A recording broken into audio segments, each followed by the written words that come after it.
In the grim darkness of the far future, there is only war.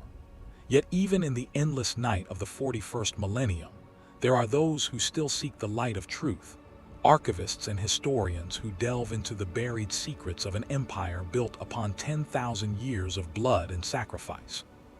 The rain fell like the tears of forgotten saints against the adamantium roof of Research Outpost Secundus, a rhythm that seemed to synchronize itself with the ticking of an ancient chronometer, its machine spirit whispering the passage of time in the solitude of adept historian Thaddeus Vogel's chamber. 63 Terran years he had spent in devoted service to the Lexicanum Imperialis, the sacred order of imperial historians charged with preserving the Imperium's most dangerous truths.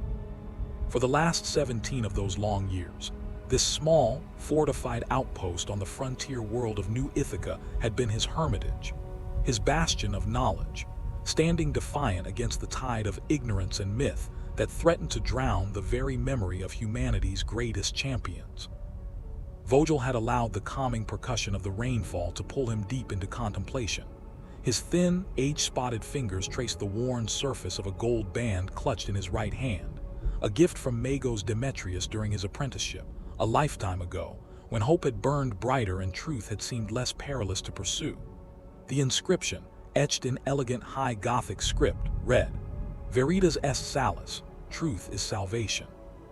A dangerous sentiment, he reflected grimly, in an empire where truth was so often sacrificed upon the altar of necessity, where history itself had become a weapon, and where the speaking of certain names could bring the Inquisition's wrath down upon the unwary.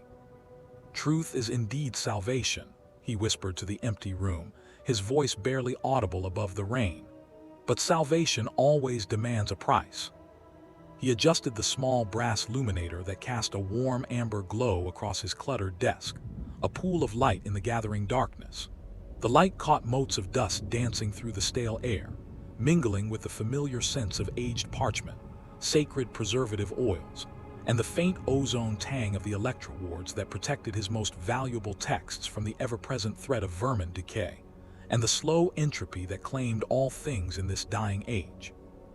Beyond the reinforced viewport, its armored glass etched with protective hexagrammic wards, the untamed landscape of New Ithaca spread outward into the gathering twilight. Craggy mountains thrust upward like the knuckles of some massive buried titan, their peaks lost in storm clouds that roiled with unnatural energy.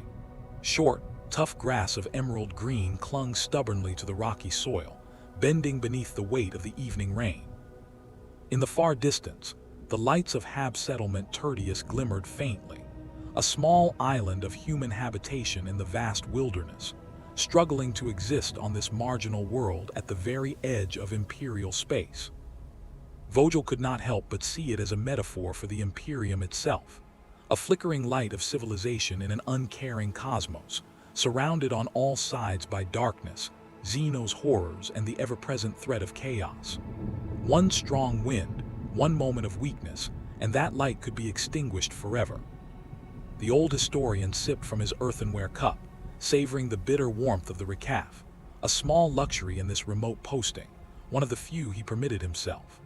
The stimulant would keep his mind sharp for several more hours, long enough to complete today's portion of his most recent work, a comprehensive chronicle of Malcador the Sigillite, the architect of the Imperium, the Emperor's right hand, and perhaps the most consequential human being who had ever lived.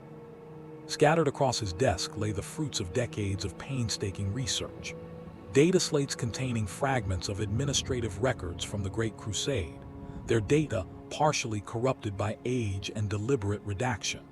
Pick captures of architectural sites on Terra that had once housed the earliest administratum offices, now buried beneath 10 millennia of construction.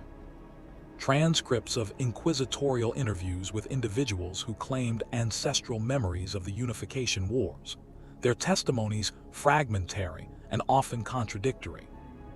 Most precious of all was a thin volume bound in what appeared to be human skin, the partial journal of an iterator who had allegedly conversed with Malcador during the final days before the siege of Terra.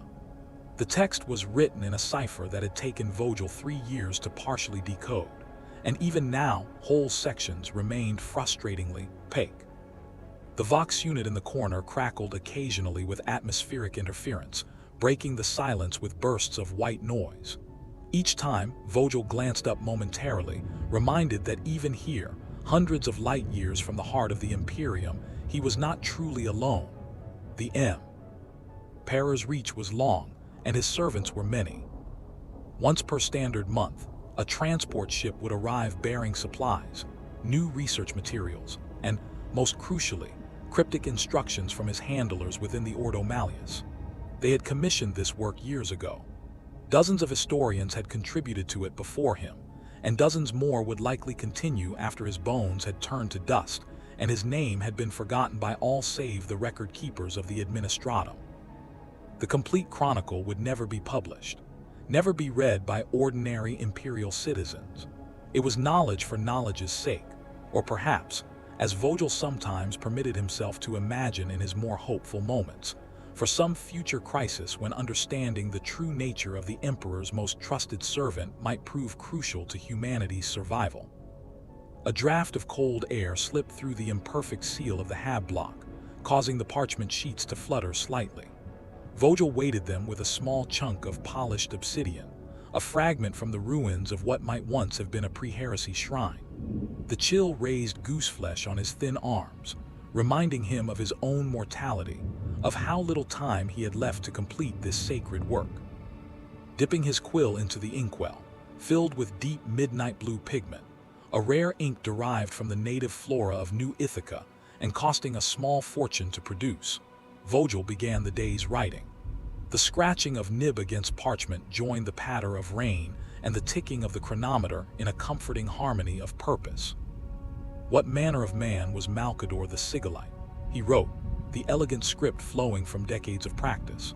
This question has vexed imperial scholars since the earliest days following the Horus heresy. He was not born a demigod like the Primarchs, nor was he transformed by technological means like the Adeptus Astartes. Yet in the long records of imperial history, his impact rivals, and perhaps surpasses, that of any transhuman warrior.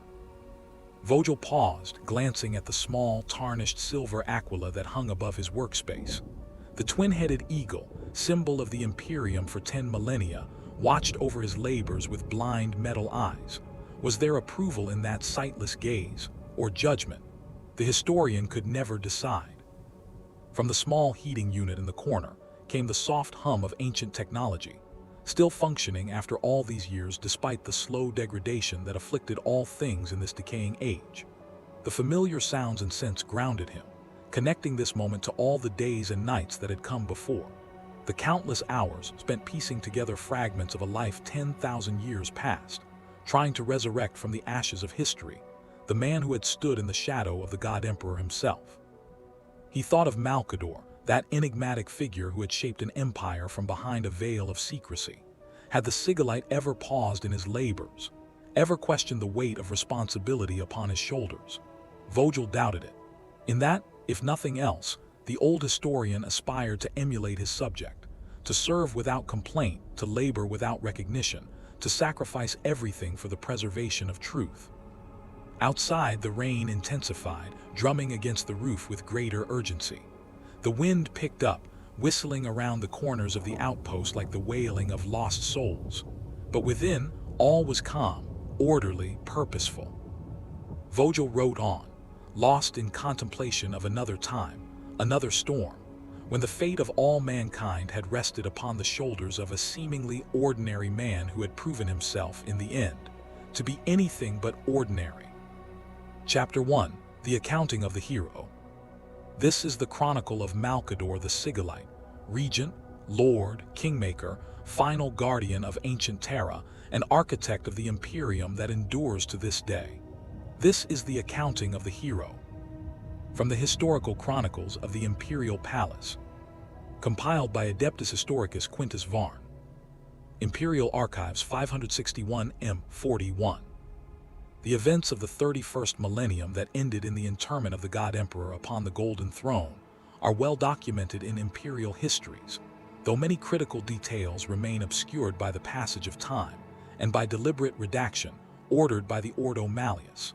The Emperor's final confrontation with the arch-traitor Horus, aboard the battle barge Vengeful Spirit, the cataclysmic siege of Terra that nearly destroyed humanity's birthworld, the betrayal of half the Space Marine legions, and the terrible civil war that tore the nascent Imperium apart. These are the stories that fill the hololithic displays of the Schola Progenium, that echo in the sermons of the Ecclesiarchy, that are carved into the very walls of the imperial palace itself. But less known to the masses, though still of incalculable importance in understanding the survival of the Imperium itself, is the sacrifice of Malcador the Sigillite in the final hours of the Horus Heresy. Historical records preserved within the sealed vaults of the imperial palace, accessible only to those with the highest levels of clearance, confirm that during the Siege of Terra, when the Archtraitor Horus teleported to his battle barge with the intent of drawing the Emperor into a final confrontation, it was Malcador the Sigillite who assumed the Emperor's place upon the Golden Throne. The significance of this act cannot be overstated. Without Malcador's willingness to endure this burden, to place his mortal frame upon a device designed to channel and amplify psychic power beyond human comprehension, the Emperor could not have left the throne to confront his treacherous son. And without that confrontation, the fate of humanity might have been irrevocably altered, the species enslaved or destroyed, and the galaxy itself consumed by the ruinous powers of chaos. The Golden Throne, misunderstood by many as a simple life support system for the stricken Emperor, was originally created as a control mechanism for the Emperor's secret project beneath the Imperial Palace, the creation of a human extension into the webway, the network of extra-dimensional tunnels used by the ancient Eldar to traverse the galaxy. Following Magnus the Red's catastrophic psychic message warning of Horus's betrayal, a message that breached the protective shields around the Webway project and allowed demonic entities to pour through into real space, the throne became essential in holding back the tides of the warp that threatened to engulf Terra itself. Fragmentary records from the Fortress Monastery of the Grey Knights on Titan indicate that Malcador, despite his advanced age and purely human physiology, maintained this psychic barrier for a period estimated between 72 and 76 standard hours. To put this achievement in context, maintaining the throne's functions requires enormous psychic output, a burden that would instantly destroy most human psychers, no matter how powerful or well-trained. That Malcador endured for so long speaks to an extraordinary psychic prowess, widely regarded as second only to the Emperor himself, a level of power that places the Sigillite among the most formidable psychers in human history, surpassing even many of the Primarchs in raw psychic might, and exceeding all in terms of control and precision. Multiple independent sources, including the personal journals of Rogel Dorn and certain sealed custodian records, confirm that when the Emperor returned to the palace, grievously wounded from his confrontation with Horus, his body broken and his life fading, Malcador was removed from the throne. He was described as withered beyond recognition, his body consumed by the psychic fires he had endured. Many records state that his physical form crumbled to ash the moment he was disconnected from the throne's systems, his very substance burned away by the effort of maintaining humanity's last defense. But even in this final moment, Malcador's service did not end. According to the most reliable sources, he transferred his remaining life force to the Emperor, providing the god of mankind with enough strength to issue his last commands, and set in motion the restructuring of the Imperium that would preserve humanity through the subsequent millennia. Without this final gift, this last sacrifice piled upon 10,000 years of service, the Emperor might not have survived long enough to be interred upon the Golden Throne, and the Imperium would have died stillborn. It was in recognition of this ultimate sacrifice that the Emperor decreed Malcador would thereafter be known as Malcador the Hero, a title that, while used in official imperial histories, has sadly become less prominent in popular texts that focus primarily on the Emperor's own sacrifice and the deeds of the Primarchs. This is an injustice that we, as historians, must rectify. To understand the full impact of Malcador's final act, we must first understand who this remarkable individual was. his origins, his rise to power, and the institutions he created that continue to safeguard humanity 10 millennia after his death. The Sigillite, bearer of the seal. Historical evidence indicates that Malcador had served as the Emperor's most trusted advisor since the unification wars on Terra, the brutal series of conflicts that brought humanity's birthworld under a single authority for the first time in millennia. His official title, Sigillite, meaning seal-bearer in an ancient Terran language, was both literal and symbolic. Malcador bore the Sigillum Imperialis, the imperial seal, which granted him the authority to issue decrees and make binding decisions in the Emperor's name. This was not merely an administrative convenience. It was a testament to the absolute trust the Master of Mankind placed in his region. Before taking the name Malcador, he was known as Bram Alistair, identified in preserved records as the last surviving member of the Sigillite Order, an ancient organization dedicated to preserving human knowledge through the turmoil of Old Night, the dark age of isolation and barbarism that followed the collapse of humanity's first great stellar civilization. The Sigillite fortress in the Himalayan mountains, constructed during the dark age of technology, using materials and techniques that have since been lost, later became incorporated into the foundations of the imperial palace itself. Some scholars interpret this as deeply symbolic. Just as the ancient fortress became the bedrock of the palace, so too did Malcador's wisdom form the bedrock of imperial governance. As First Lord of Terra and Imperial Regent during the Great Crusade, Malcador established the administrative frameworks that enabled the expansion of the nascent Imperium across the galaxy. The Council of Terra, which governed the Imperium in the Emperor's absence. The early imperial tithe system, which extracted resources from compliant worlds while maintaining their economic stability. The civilian bureaucracy that would eventually evolve into the Adeptus Administratum, the vast governmental apparatus that manages an empire of 1,000,000 worlds. These were all Malcador's creations, born from his vision of an imperium that could endure beyond the lifetimes of its founders.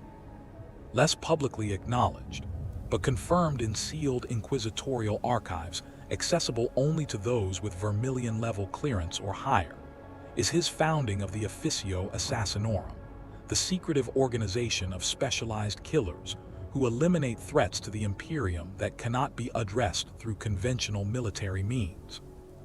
Even more significant, though known only to the highest echelons of imperial authority, was his instrumental role in establishing both the Holy Inquisition and the Grey Knights chapter, the demon-hunting space marines, whose existence remains officially denied even as they wage secret war against the forces of chaos across the galaxy. Evidence recovered from the Sigillite's personal chambers during excavations beneath the Imperial Palace indicates he was approximately 6,700 standard years old at the time of his death, making him one of the oldest known perpetuals in human history, an immortal whose consciousness and identity persisted through countless cycles of death and rebirth. This extraordinary longevity gave him a perspective on human civilization that spanned from the heights of the dark age of technology, through the depths of Old Night, to the founding of the Imperium itself. While not possessing the Emperor's full vision or cosmic understanding, Malcador's intimate knowledge of humanity's cyclical rise and fall gave him invaluable context for shaping policies and institutions designed to prevent another catastrophic collapse. His preference for working from the shadows means that many of his most significant contributions went largely unrecorded, deliberately obscured, or were attributed to others. This was not from any lack of accomplishment, but rather from a conscious choice to avoid the spotlight, to build systems that would outlast him rather than monuments to his own glory. Sources and methodology. Primary sources for this chronicle include the personal journals of Rogel Dorn, heavily redacted but preserved in the Imperial Fist's archives on Inwit and Terra. Fragments of testimony from the Knight Saren, the specially selected space marines who served Malcador directly during the heresy, and certain sealed accounts within Mechanicum data vaults on Mars, protected by the most powerful encryption the Adeptus Mechanicus can devise. Of particular value are the Chamber's Malcador documents, discovered in 3M39 during renovation of the deepest levels of the Imperial Palace. These partial records, written in Malcador's own hand in a mixture of ancient languages and ciphers, provide rare glimpses into his strategic thinking during the Unification period and early Great Crusade. However, sections pertaining to the Emperor's origins, the true nature of the Primarch project, and certain contingency measures prepared against catastrophic failure have been deemed heretical and remain sealed by inquisitorial decree. Any attempt to access these sections without proper authorization is punishable by immediate execution. Less reliable, but still valuable when properly contextualized, are the collected oral traditions of certain noble houses dating back to the Unification Wars. These often contain highly embellished accounts of Malcador's diplomatic interventions, exaggerated to elevate the status of the house in question. Yet cross-referencing across multiple traditions reveals consistent patterns that align with confirmed historical events, suggesting a kernel of truth beneath the mythology. The most questionable sources are the popular legends about the Ancient One that persist among the hive workers of Terra, stories passed down through generations, often in tea, are mingled with devotional tales about the Emperor and various imperial saints. While these tales undoubtedly contain some truth about Malcador's psychic feats and his role in shaping the Imperium, they have become so corrupted by religious embellishment and cultural drift that separating fact from mythology is nearly impossible. What emerges from these varied sources is a portrait of an individual whose influence on the Imperium was profound, yet deliberately obscured. He operated in the Emperor's shadow by choice, building institutions rather than monuments, securing humanity's future through systems and structures rather than personal glory. His final sacrifice upon the Golden Throne was, in many ways, the ultimate expression of a life dedicated to service without recognition, to duty without reward. In the words attributed to Constantin Valdor, first Captain General of the Adeptus Custodes, the Emperor's light shone before all, but it was Malcador's hand that often directed its beam. This work aims to illuminate that guiding hand and provide a more complete understanding of the foundations upon which the Imperium of Man was built. In studying Malcador the Hero, we study not just a single remarkable individual, but the very principles of duty, sacrifice, and foresight that have sustained the Emperor's vision for 10,000 years. Let us begin at the beginning, in the ashes of Old Night, when Terra was a shattered world and humanity's future hung by the thinnest of threads. Chapter 2, Old Night and the Age of Strife. To fully comprehend the significance of Malcador, and indeed the Sigillite order as a whole, one must first understand the apocalyptic conditions from which they emerged. The Age of Strife, known in some ancient texts as Old Night, represents the most catastrophic regression in human history. Beginning approximately in the 25th millennium and continuing until the Emperor's Unification Wars in the 30th, this dark age saw the complete collapse of humanity's interstellar civilization and the near extinction of the species across thousands of worlds. The onset of this dark age was marked by two consecutive calamities, each devastating in its own right, but together proving nearly fatal to humanity's survival. The first was the emergence of widespread human psychic mutation. As humanity's presence in the warp grew stronger, as our species' collective psychic footprint expanded across the galaxy, more and more humans began to manifest psychic abilities. But these were not controlled, trained psychers. These were wild talents, untrained and dangerous, as likely to burn out their own minds or open portals to the warp as to use their abilities constructively. The second calamity followed swiftly, the eruption of massive warp storms throughout the galaxy. These tempests in the Imperium, now understood to have been caused by the birth pangs of Slaanesh, the chaos god born from the fall of the Eldar Empire, rendered interstellar travel and communication impossible for millennia. The warp, which had once allowed humanity to traverse the vast distances between stars, became a roiling nightmare of psychic turbulence. Ships that attempted to enter the Imperium were lost, torn apart by demonic entities or cast adrift in an endless hell. The Astronom. Icon, the psychic beacon that had guided human ships through the warp, was extinguished or became so obscured as to be useless. Isolated from one another, the human colonies that had once formed a vast interstellar federation fell into technological regression, superstition, and savage warfare. Each world became its own isolated pocket of humanity, cut off from help or support, forced to survive or perish on its own merits. And many, many worlds perished. Terra, the cradle broken. Terra, the cradle of humanity, suffered perhaps the most dramatic fall from grace. Archaeological evidence from pre-unification strata shows that Terra had once been a world of remarkable technological achievement and environmental balance. Vast cities connected by transportation networks that spanned continents, gleaming spires that reached toward the stars, oceans teeming with life, a carefully managed population living in harmony with their homeworld's ecosystem. By the late Age of Strife, all of this had been shattered.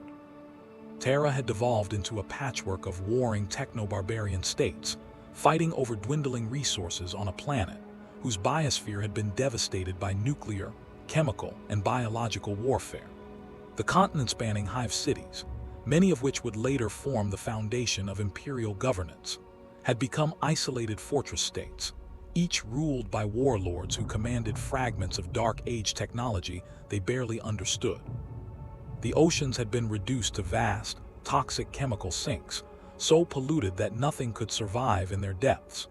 The atmosphere required filtration to breathe in many regions, choked with industrial pollution and the lingering radiation from countless nuclear exchanges. Terra's population, once carefully managed through advanced family planning and resource distribution, had exploded beyond sustainable levels, leading to resource wars that further devastated the already dying planet. Entire regions had been rendered uninhabitable. The historical records speak of the Afric Dead Zones, where nuclear fire had turned ancient civilizations to glass. The Sino-Asian Lifewests, where biological weapons had created nightmare ecosystems of mutated life. The Ursh domains, where cruel despots ruled over populations kept docile through psychochemical conditioning. It was into this hell world, this charnel house of humanity's greatest civilization, that the figure who would become the emperor first began his campaigns of unification. And it was in this environment of constant warfare and cultural collapse that the importance of the Sigillite order becomes apparent. The Order of the Sigillite, preservers of the flame. From what fragmentary records survive, the Order of the Sigillite predated the Age of Strife by several centuries at minimum. Founded during the latter days of the Dark Age of technology, that golden age of human achievement now lost to time and myth, the organization appears to have been established by a collection of historians, archivists, and cultural preservationists who foresaw the coming collapse of human civilization. The name Sigillite derives from the ancient Terran word sigillum, meaning seal or signet. This reflected their self-appointed role as the authenticators and preservers of human knowledge and achievement. They would be the seal that guaranteed the authenticity of preserved information, the guardians who would ensure that humanity's greatest accomplishments would not be lost to the coming darkness. Unlike many preservation efforts of that era, which focused exclusively on scientific and technological knowledge, the Sigillite order concerned themselves with the totality of human culture. Art, literature, philosophy, history, music, and religious traditions alongside scientific knowledge and technological specifications. They understood, with remarkable prescience, that what makes humanity human is not merely our technological prowess, but the accumulated weight of our culture, our shared stories, our collective memory of who we are and where we came from. The Sigillite Charter, fragments of which survived in Malcador's personal effects and were discovered during the post-heresy excavations, established three core principles for the order. First, to preserve the highest achievements of human civilization against any calamity, natural or man-made. Second, to maintain the continuity of human cultural memory across dark ages, ensuring that knowledge is not lost but merely sleeping, waiting for the dawn.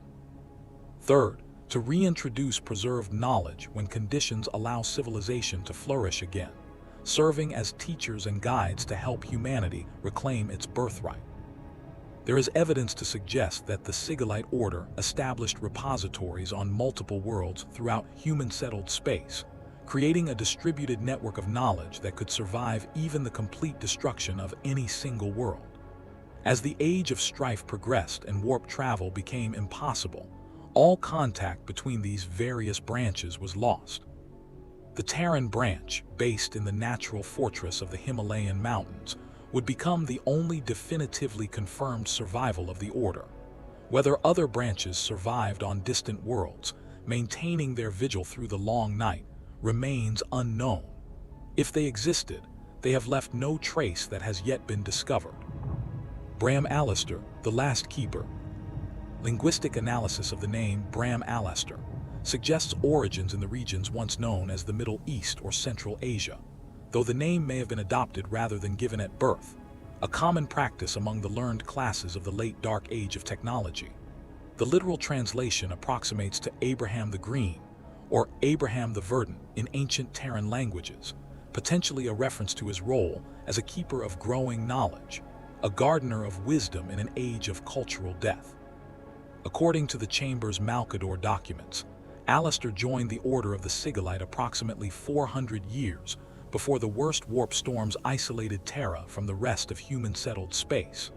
He had already lived for several millennia by this point, a perpetual, one of those rare individuals whose consciousness and physical form would regenerate even from death, granting effective immortality. His unusually long life and accumulated wisdom made him invaluable to the Order. He had lived through the heights of the Dark Age of technology, witnessing humanity's greatest achievements. He had seen the warning signs of coming collapse that others dismissed or ignored, and he possessed knowledge, scientific, historical, and philosophical, that spanned centuries of human development. He rose quickly through the ranks of the Sigillite Order, not through political maneuvering or ambition, but through simple competence and the weight of his experience. By the time Terra was fully cut off from its colonies, by the time the warp storms made travel impossible and humanity's interstellar civilization collapsed into isolated pockets, Bram Alistair had become the master of the Terran repository, the keeper of humanity's accumulated knowledge on its birthworld. What distinguished him from other members of the Order, what made him truly extraordinary, was his psychic potential. While less powerful than the being who would become the Emperor, historical assessments place Alistair as arguably the second most powerful human psyker in recorded history. His abilities far surpassed even exceptional psykers like Magnus the Red in certain respects, particularly in terms of control, precision, and endurance. Where Magnus wielded psychic power like a hammer, brilliant and devastating but prone to excess, Alistair wielded it like a surgeon's scalpel, precise, controlled, perfectly calibrated to the task at hand. This combination of immortal life and extraordinary psychic power made him uniquely suited to preserve knowledge through the coming millennia of darkness. Unlike normal humans, he could personally ensure continuity across generations, maintaining the original intent and context of preserved information, rather than allowing it to degrade through reinterpretation and transmission error. He became not just a keeper of knowledge, but the living embodiment of that knowledge, a human library, a walking repository of everything humanity had been and could be again. The Himalayan fortress, sanctuary of memory. The primary repository of the Sigillite Order in the Himalayan mountains was chosen for multiple strategic advantages that reveal the Order's sophisticated understanding of long-term preservation. Natural defensibility. The mountains provided protection against the techno-barbarian warlords who would eventually dominate Terra, with only a few passes that could be defended by a small force against much larger armies. Geological stability. The Himalayas, among the youngest and most stable mountain ranges on Terra, would endure for millions of years without significant geological activity. Isolation from population centers. This reduced the risk of collateral damage from the wars that were coming, as well as limiting casual discovery by those who might not understand or value what was being preserved. Environmental conditions.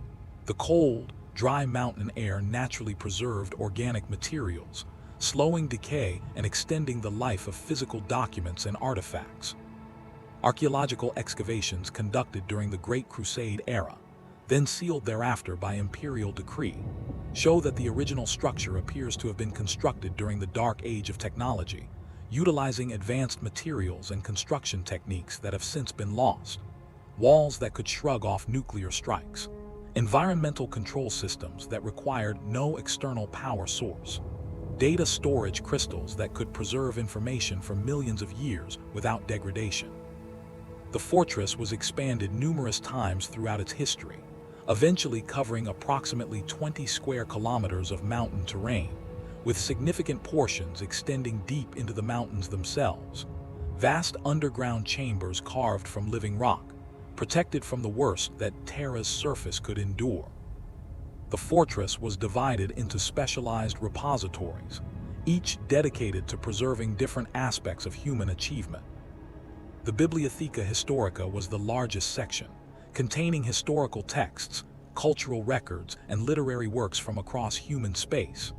Millions of volumes, ranging from ancient Earth texts preserved from before humanity reached the stars, to works produced during the height of the Dark Age of technology. All cataloged, preserved, protected. The Genitorium was a repository of genetic material from Terran plants and animal species, many of which would go extinct during the Age of Strife, carefully maintained in stasis crypts, awaiting a day when Terra's biosphere could be restored, and these lost species could walk the Earth again. The Mechanicum Vault housed technical schematics, scientific data, and technological artifacts. STCs, standard template constructs, the holy grails of technological knowledge, theoretical frameworks for technologies that would not be developed for centuries or millennia, the accumulated scientific understanding of human civilization at its height. The Galleria Memoriae preserved art, music, and cultural artifacts deemed of particular significance to human identity and achievement. Paintings and sculptures, musical compositions, hololithic recordings of performances and ceremonies, the soul of humanity preserved in crystal and canvas. The Sanctum. Cognitus contained philosophical works, religious texts, and records of humanity's various belief systems throughout history. From ancient Earth religions to the enlightened philosophies of the Dark Age of technology, all preserved without judgment, all recognized as part of the human experience. Most remarkable was the preservation methodology employed by the Sigillite order. Rather than relying solely on a single medium, which could fail due to technological regression or physical degradation, the order employed redundant preservation across multiple formats. Physical books printed on archival quality parchment, data crystals encoding information in molecular structures, hololithic recordings that could be viewed without technology, mnemonic engrams, psychically imprinted information that could be read directly by those with psychic ability, and traditional oral transmission, with members of the order memorizing vast quantities of information to be passed down through apprenticeship. This ensured that even if some technologies became inoperable during the Age of Strife, the knowledge itself would survive in other forms. It was a masterpiece of information redundancy, a system designed to outlast empires and dark ages. The Long Vigil, Darkness Falls. As the Age of Strife progressed, the Order of the Sigillite faced mounting challenges to its very existence. The technological regression of Terra meant that power systems, environmental controls, and preservation technologies within the fortress became increasingly difficult to maintain. Systems that had been designed to last for millennia began to fail, as the knowledge to repair them was lost. The Order's technicians struggled to keep essential systems operational, cannibalizing less critical systems for parts, implementing increasingly crude workarounds for failures they no longer fully understood. The constant warfare between techno-barbarian states threatened the physical security of the repository. Multiple times, warlords seeking ancient weapons or lost technologies attempted to assault the fortress. The Order, never a military organization, was forced to recruit defenders from nearby mountain communities, training them to operate the fortress's automated defenses and teaching them the sacred duty of protecting humanity's memory. Perhaps most significantly, the human resources of the Order itself dwindled. The scholars, archivists, and guardians who formed the Order's ranks died without sufficient replacements. The surrounding culture, regressing into barbarism and superstition, grew increasingly hostile to the very concept of knowledge preservation. Learning was seen as dangerous, as something that had led to the catastrophes of the Age of Strife. Books were burned. Scholars were killed as witches or mutants. By the late 29th millennium, approximately 5 centuries before the Unification Wars would begin in earnest, the Order had been reduced to fewer than 100 members. The vast fortress that had once housed thousands now echoed with emptiness, most of its chambers sealed and dark, its remaining members concentrated in a few defended areas. Continue 3:23 a.m. Imperial analysis conducted after the unification shows that the fortress came under direct attack multiple times during this period. Defense systems dating to the Dark Age of technology had long since failed, their power sources depleted or their components degraded beyond repair. The Sigillites were forced to rely on more primitive measures: walls, gates, and the courage of their few remaining defenders. Skeletal remains discovered during the Imperial Palace construction show that many Sigillites died defending against techno-barbarian raids, their bones showing evidence of violent death, their bodies often found still clutching the artifacts they had died to protect. By the time the warlord who would become the emperor began his early conquests, unifying the scattered tribes and settlements around the region once known as Anatolia, Bram Alastair stood as the last fully initiated member of the Order. He had maintained a small group of acolytes and guardians recruited from nearby mountain communities, but these individuals lacked the complete training and knowledge of true Sigillites. The continuity of the Order, maintained for thousands of years through an unbroken chain of master and apprentice, had finally been broken. Bram Alastair, the last keeper, stood alone in the fortress, surrounded by the accumulated knowledge of human civilization, watching as the darkness closed in. And then, ascending the mountain path through snow and wind, came a figure who would change everything. The Emperor of Mankind had arrived. Chapter 3: The Meeting of Titans. The first documented meeting between Bram Alastair and the Emperor of Mankind remains shrouded in conflicting accounts, mythologized by 10 millennia of imperial propaganda and religious fervor. What can be established with reasonable certainty?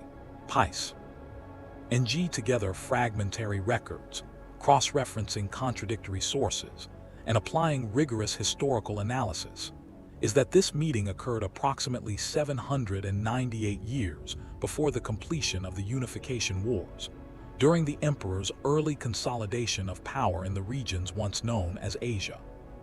The Terran Unification Memorial in the Outer Palace complex depicts this meeting in highly stylized form, the Emperor ascending the mountain path to the Sigillite fortress alone, radiating golden light, while Alastair awaits him at the fortress gates, bathed in that divine illumination.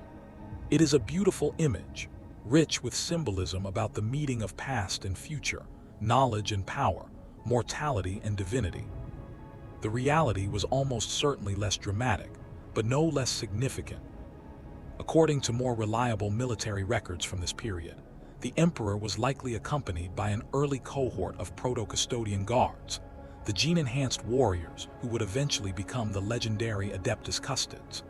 These early custodians were not yet the golden-armored demigods of later years, but they were formidable nonetheless, each one a master warrior equipped with some of the finest weapons that could still be manufactured in that degraded age. The Emperor's approach to the Sigillite fortress was not a simple pilgrimage, but a calculated strategic move.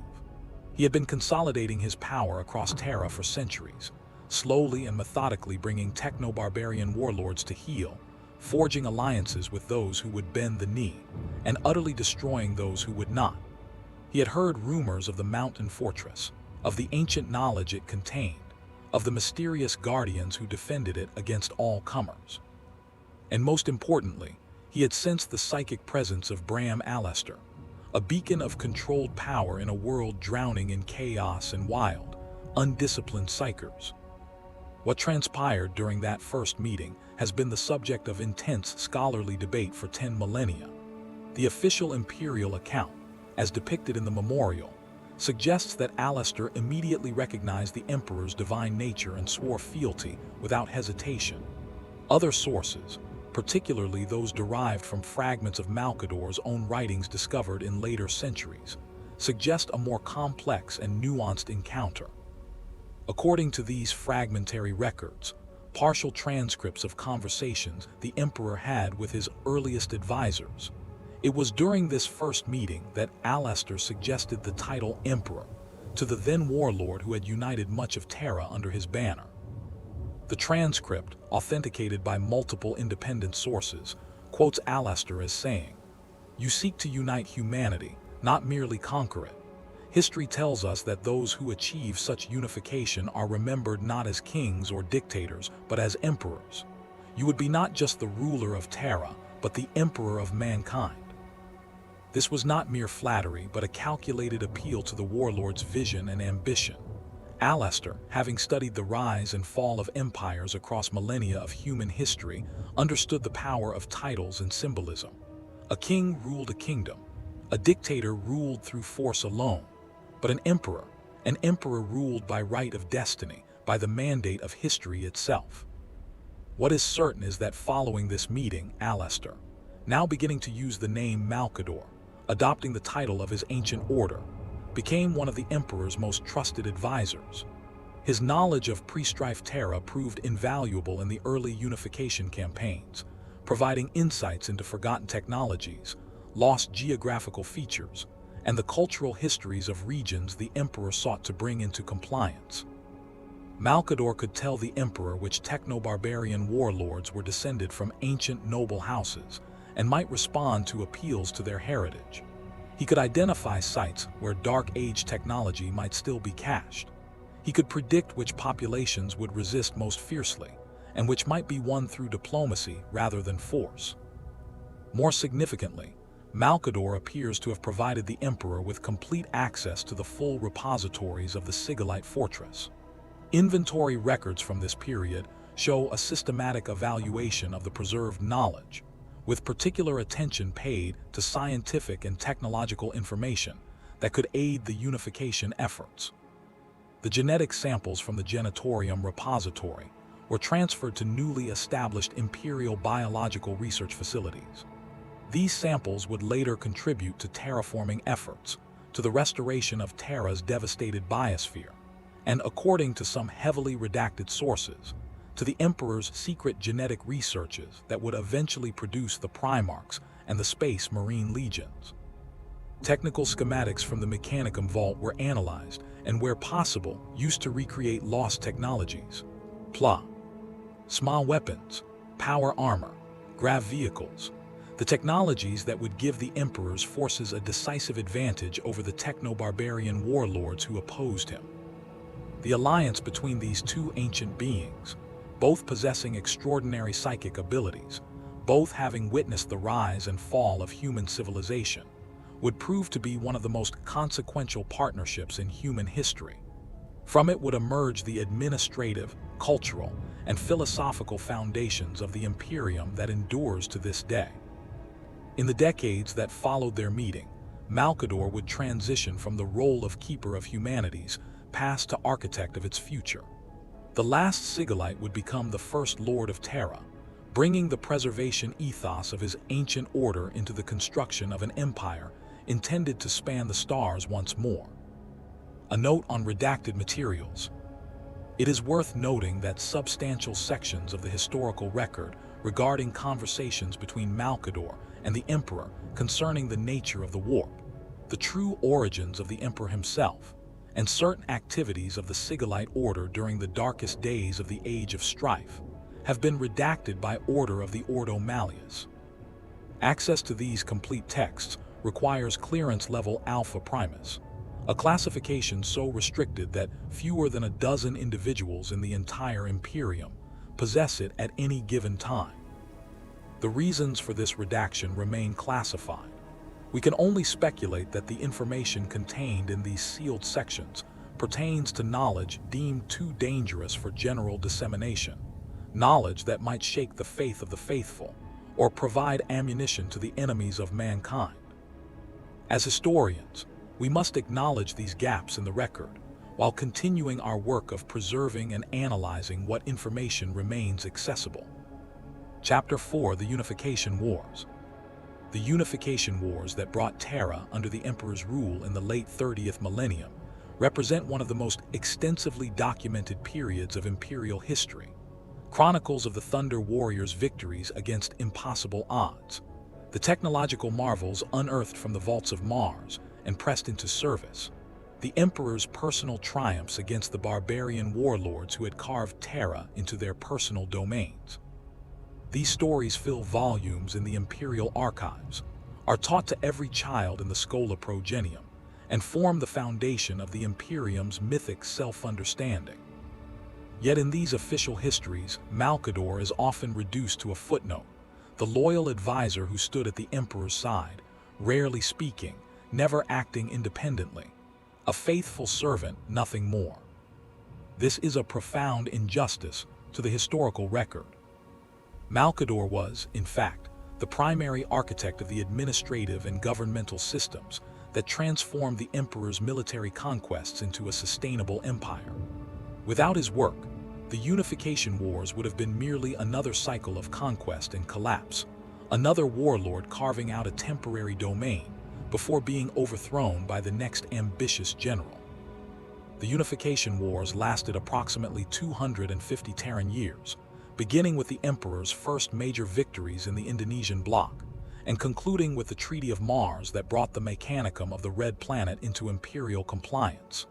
Throughout this period, Malcador's influence can be traced in three distinct but interconnected spheres: military strategy, governmental development, and cultural integration. Let us examine each in turn. The Sigillite's psychic might. Before delving into Malcador's administrative achievements, we must first understand the full scope of his psychic abilities, for it was these powers that made many of his most significant contributions possible. The Emperor's psychic power rightfully dominates Imperial histories. He is, after all, the most powerful psyker ever to exist in the material universe, a being whose consciousness spans the breadth of the galaxy, whose will can reshape reality itself. Compared to this cosmic might, all other psykers seem insignificant. But Malcador's own considerable psychic abilities played a crucial role during the Unification period, and understanding these abilities is essential to appreciating his contributions. Unlike many powerful psykers whose abilities manifested in specific domains, combat psykers who wielded the warp as a weapon, diviners who could see possible futures, telepaths who could read and influence minds, Malcador demonstrated remarkable versatility across multiple psychic disciplines. He was, in modern terminology, what the Scholastica Psychana would classify as an Alpha Plus level psyker with multidiscipline mastery. Telepathy. While typical telepathic communication requires line of sight or close proximity, Malcador demonstrated the ability to maintain clear psychic communication with agents across continental distances. This ability facilitated the coordination of simultaneous military actions across Terra, giving Imperial forces a significant strategic advantage over their regionally limited opponents. Imagine the tactical implications. While the techno-barbarian warlords relied on primitive vox communications that could be jammed or intercepted, Malcador could communicate instantly and securely with Imperial commanders thousands of kilometers away. He could coordinate pincer movements across vast distances, relay intelligence in real time, and ensure that the Emperor's forces operated as a unified whole rather than as scattered warbands. Memory manipulation. Multiple accounts, though carefully censored in official histories, describe Malcador's ability to temporarily suppress or alter memories. This talent was employed in diplomatic negotiations with particularly difficult barbarian leaders, allowing for peaceful compliance in situations where military action would have proven costly. The ethics of this ability have been extensively debated by later imperial scholars, though such discussions remain restricted to the highest levels of the Inquisition. On one hand, the manipulation of free will, even in the service of a greater good, represents a troubling precedent. On the other hand, if such manipulation prevented unnecessary bloodshed and allowed populations to be peacefully integrated into the emerging Imperium, could it not be considered a mercy? Psychic warding. Perhaps most significantly for the early Imperium, Malcador demonstrated the ability to create powerful psychic wards, protecting significant areas from warp-based interference. As documented in early Imperial surveys of warp conditions, these protections were crucial in an era when uncontrolled psykers and warp incursions remained devastatingly common. During the Unification Wars, wild psykers, untrained individuals whose psychic abilities manifested suddenly and violently, posed a constant threat. These unfortunates could spontaneously combust, incinerating everyone around them. They could accidentally open portals to the warp, allowing demonic entities to pour through into real space. They could broadcast psychic screams that drove normal humans to madness. Malcador's wards could suppress these manifestations, creating zones of psychic stability where the Emperor's forces could operate without fear of catastrophic warp incursions. This was not merely a defensive capability. It was a strategic advantage that allowed Imperial forces to hold territory that might otherwise have been rendered uninhabitable by psychic instability. Control and endurance. What truly distinguished Malcador from other powerful psykers of the era was not raw power.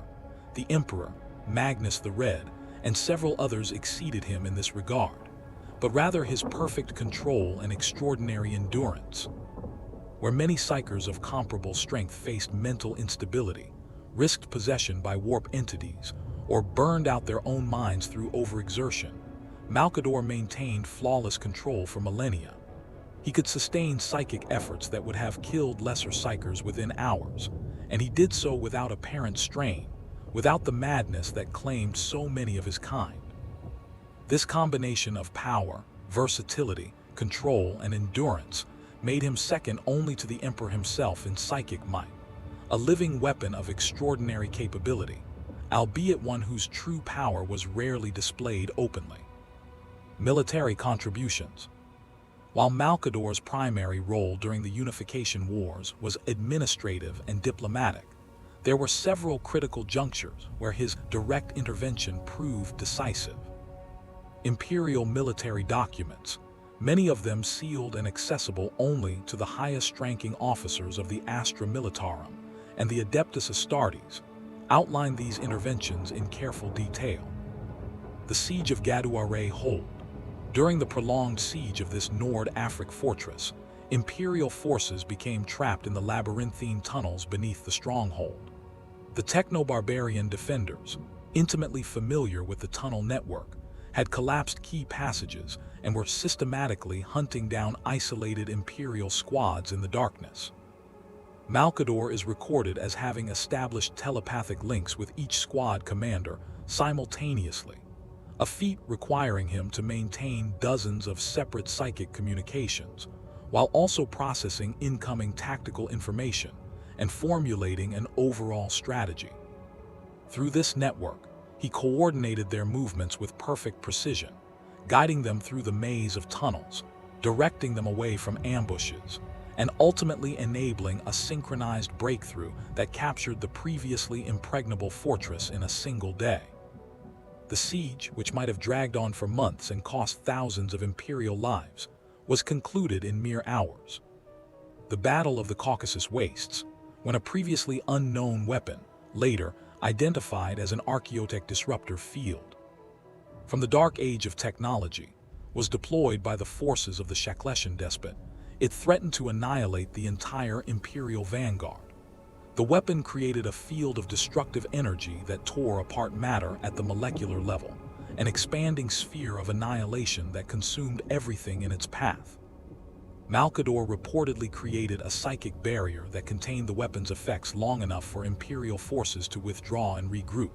Holding that barrier in place, preventing the weapon from consuming an entire army, required him to channel psychic energy equivalent to a small sun. Lesser psychers would have been instantly incinerated. Malcador held the barrier for 6 hours, until Imperial tech priests could devise a countermeasure and neutralize the weapon. Thousands of Imperial soldiers owed their lives to this intervention, though few of them ever knew the name of the man who had saved them. The pacification of the Dutch lowlands.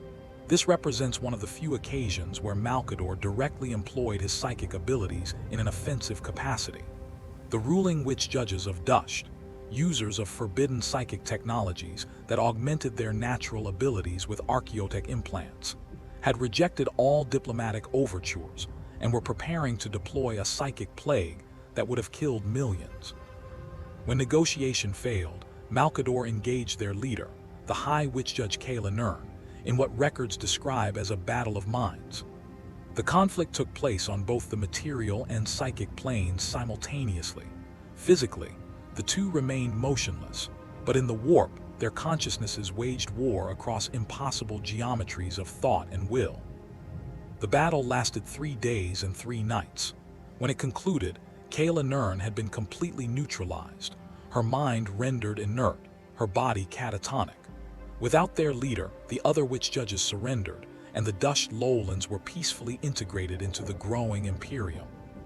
The region, known for its agricultural productivity, would become one of Terra's primary food production zones, feeding billions in the hive cities. A region that might have been devastated by conventional warfare, its fertile soil poisoned by chemical weapons or scorched by orbital bombardment, instead survived intact, all because Malcador had been willing to engage in single combat rather than unleash the full might of the Imperial military. The architect of empire. Yet for all these military interventions, Malcador's true genius lay not in warfare but in administration, in building the systems and structures that would transform conquest into lasting governance. As the unification wars progressed, the emperor found himself increasingly occupied with military campaigns, leading his thunder warriors from the front, personally confronting the most dangerous warlords and the most fanatical resistance. He could not simultaneously wage war and build a government. This is where Malcador proved indispensable. While the emperor conquered, Malcador governed. While the emperor broke the power of the techno-barbarian warlords, Malcador established the administrative frameworks that would prevent new warlords from rising to replace them. The Council of Governance.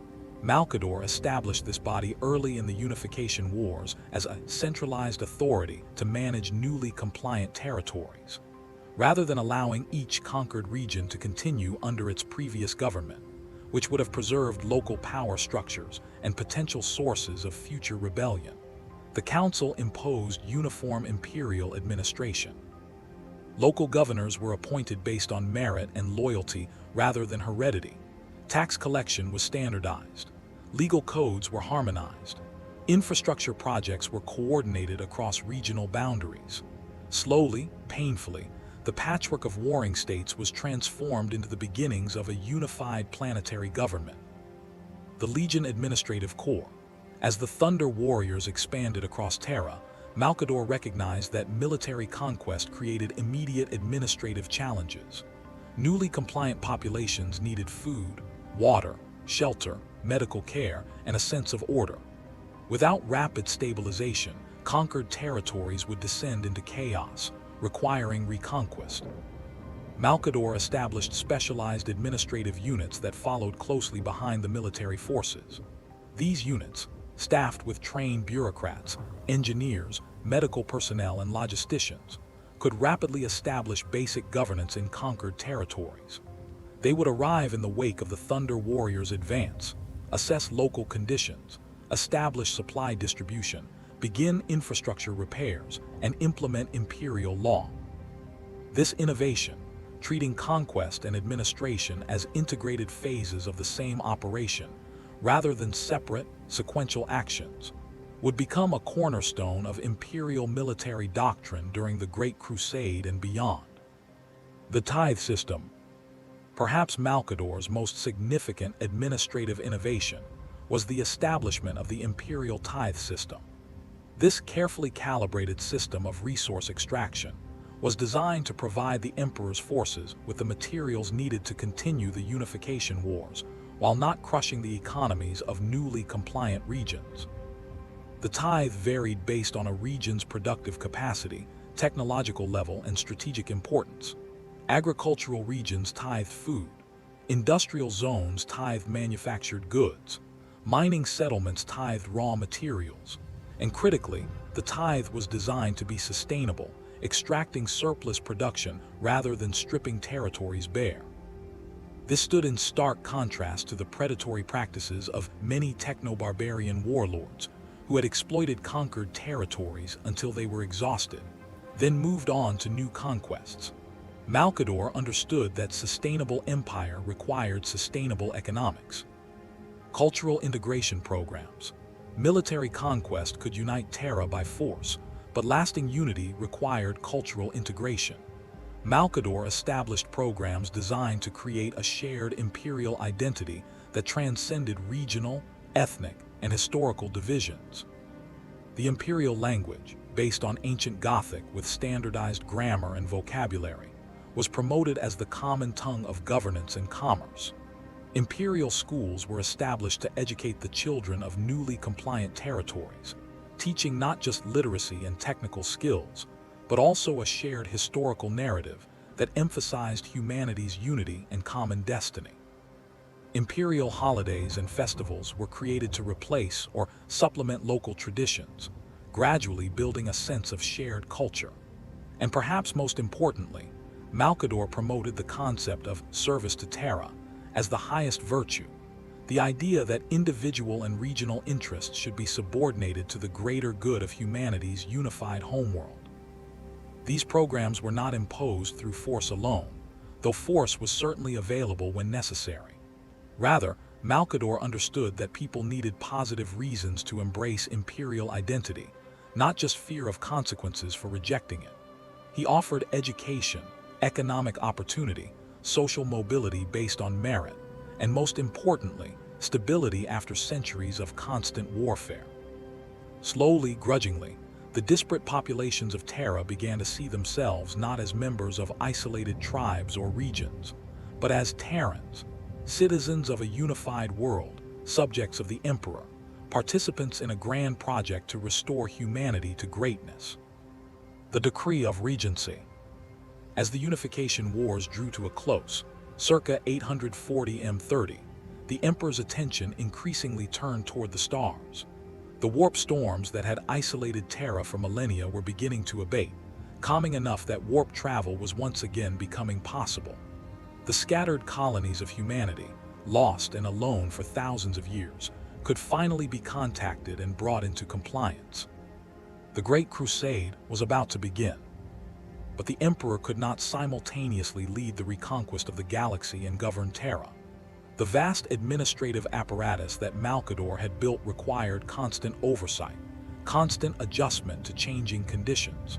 The Emperor needed someone he could trust absolutely to serve as his regent, to govern in his name, to make binding decisions, to exercise imperial authority while he led the military forces into the void.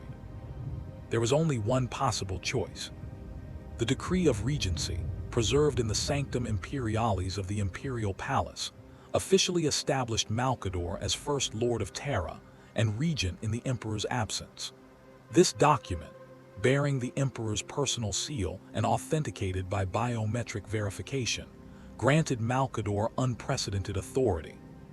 The power to issue edicts in the Emperor's name, the authority to allocate resources across the entire Imperium, the right to make binding decisions on all matters not explicitly reserved for the Emperor himself, the command of all civilian imperial institutions, and critically, the responsibility for preparing Terra and its nascent interstellar empire for the challenges that would come with rapid expansion. The administrative structures Malcador had built during the Unification Wars were consolidated and formalized into what would become the Council of Terra, the first centralized governing body of the Imperium of Man. The Council integrated military, administrative, economic, and judicial functions under a single unified authority, with Malcador at its head. Perhaps most significantly, the decree of regency included the Sigillum Imperialis, the imperial seal itself. This physical token, an artifact of immense symbolic and legal power, was entrusted to Malcador's keeping. When he affixed this seal to a document, it carried the full weight of imperial authority, as binding as if the emperor himself had issued the decree. This is the origin of Malcador's title, the Sigillite. What had begun as a reference to his ancient order, the Sigillites who had preserved human knowledge through Old Night, was transformed into a formal recognition of his role as bearer of the imperial seal, the emperor's voice and hand in all matters of governance. The role was both an honor and a burden of almost unimaginable weight. Malcador would be responsible for governing an empire that would grow from a single planet to encompass thousands of worlds scattered across the galaxy. He would need to develop administrative systems capable of managing this expansion. He would need to balance competing interests, mediate disputes, allocate scarce resources, and maintain order across distances, so vast that communication might take weeks or months, even with the fastest astropathic transmissions. And he would need to do all of this while the Emperor and his Primarchs, the genetically engineered demigod generals who would lead the military crusade, focused their attention on conquest rather than governance. In his first address as First Lord, Malcador articulated a vision that would guide his regency for the next 2 centuries. The Emperor conquers with the sword, but we shall govern with the pen. His victories bring worlds into compliance with the Imperium. Our labor shall make those worlds truly imperial. His glory illuminates the galaxy. Our work shall build the structures that sustain that glory across the ages. Let no one mistake the importance of this task. Conquest without governance is merely destruction, and an empire without administration is simply a mob of conquerors waiting to turn upon each other. This philosophy, that military conquest and administrative integration were complementary aspects of the same grand project, would define the early Imperium and shape its development for centuries to come. The transition from the unification of Terra to the Great Crusade represented one of the most significant logistical and organizational challenges in human history. The task of expanding a planetary government to an interstellar empire capable of reclaiming thousands of human-settled worlds required administrative frameworks of immense scope and flexibility. This undertaking was primarily Malcador's responsibility, and he proved equal to the task. Chapter 5: The Great Crusade. The Great Crusade began officially in approximately 798 M30, though the exact date remains a subject of scholarly debate.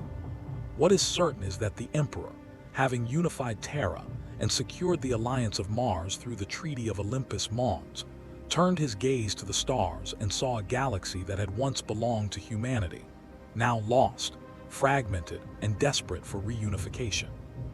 It was the greatest military campaign in human history, perhaps the greatest military campaign in the history of the galaxy itself.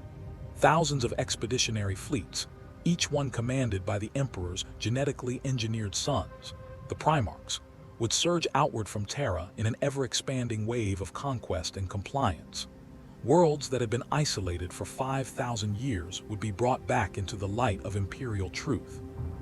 Alien empires that had risen in humanity's absence would be cast down. The scattered fragments of mankind's interstellar civilization would be forged into a single, unified Imperium. This is the story that dominates imperial remembrance, the story of glorious conquest, of heroes and demigods striding across the stars, of humanity reclaiming its birthright through force of arms and indomitable will. But behind every conquest lay a more subtle, more complex achievement, the administrative integration that transformed military victory into lasting compliance. And this achievement, This transformation of conquered worlds into functional components of an interstellar empire was primarily Malcador's work. The Imperial Expansion Protocols. The Imperial Expansion Protocols, drafted by Malcador and issued in 798 M30, established the foundational administrative systems that would support the Great Crusade's rapid expansion. This document, preserved in fragmentary form in the Administratum archives, reveals Malcador's remarkable foresight in addressing challenges that would only become apparent decades later. The protocols were comprehensive, addressing everything from initial contact procedures to long-term governance structures, from resource assessment to cultural integration. Let us examine the most significant innovations. The Iterator's Core. At the beginning of the Great Crusade, Malcador established this organization of trained orators, diplomats, and cultural specialists who would accompany the expeditionary fleets. Their mission was to facilitate peaceful compliance of human worlds wherever possible and to manage cultural integration into the Imperium. Unlike the Space Marine legions, whose purpose was conquest through military might, the Iterators were weapons of a different kind, weapons of rhetor. Philosophy and persuasion. They would explain the imperial truth, the emperor's vision of a rational, enlightened humanity free from superstition and united in purpose. They would negotiate terms of compliance. They would establish educational systems to spread imperial language and culture. Recruitment records show that Malcador personally selected many of the early iterators from the scholars, diplomats, and historians who had served during the Unification Wars. He knew these individuals personally, had tested their loyalty and competence, and trusted them to represent the Imperium's values while operating thousands of light years from Terra. The iterators were granted considerable autonomy in their methods, but their mission was clear: ensure that newly compliant worlds understood not just that they had been conquered, but why they had been brought into the Imperium, and what the Imperium would offer them in return for their loyalty. Education, technology, protection, and participation in humanity's grand destiny among the stars. The Imperial Tithe System. Building on the system he had developed during the Unification Wars, Malcador created a standardized assessment process for newly compliant worlds. This system was designed to balance resource extraction. The Imperium needed vast quantities of materials to fuel its expansion, with economic development and long-term sustainability. The original tithe assessment templates, bearing Malcador's personal seal, included provisions for infrastructure development, knowledge exchange, and technological uplift, alongside resource quotas. This was a stark contrast to the exploitative practices that would unfortunately emerge in later millennia, after Malcador's death, when the tithe system became increasingly predatory and short-sighted. Under Malcador's system, a newly compliant world would be assessed for its productive capacity, technological level, population, and strategic importance. Based on this assessment, a tithe grade would be assigned, ranging from aptus non-worlds that produced no tithe due to poverty or strategic circumstances, to exactis extremis worlds required to produce maximum possible output due to critical strategic needs. Critically, the tithe was calibrated to be sustainable. A world tithing grain would not be required to surrender so much that its own population starved. A world tithing manufactured goods would not be stripped of the capital equipment needed to maintain production. The goal was to create a system that could function indefinitely, generating steady streams of resources rather than boom and bust cycles of exploitation and collapse. The Divisio Administratum, perhaps Malcador's most enduring institutional creation, was the establishment of standardized governance models for newly compliant worlds. Rather than imposing a single, rigid template, which would have been impractical given the enormous diversity of human cultures that had developed during Old Night, this system offered graduated levels of imperial integration. A world with advanced technology and stable government might retain much of its existing administrative structure, with imperial oversight focusing primarily on strategic matters and ensuring compliance with core imperial laws. A world that had regressed to barbarism might require direct imperial governance, until local administrators could be trained. A world with hostile or incompatible culture might need extensive re-education and cultural integration programs. This flexible approach enabled the rapid absorption of thousands of human-settled worlds without overwhelming the imperial bureaucracy or triggering endless rebellions from populations who felt their cultures were being destroyed.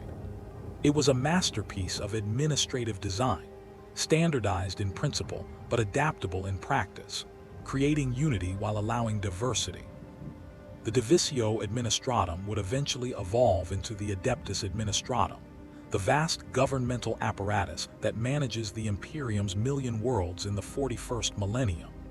Though that later institution would become infamous for its bureaucratic inefficiency and Byzantine complexity, its foundations, laid by Malcador during the Great Crusade, were remarkably efficient and effective. The Regent's burden. As the Great Crusade continued to push outward from Terra, expanding the borders of the Imperium by hundreds of light years each year, the Emperor's direct involvement in governance necessarily diminished.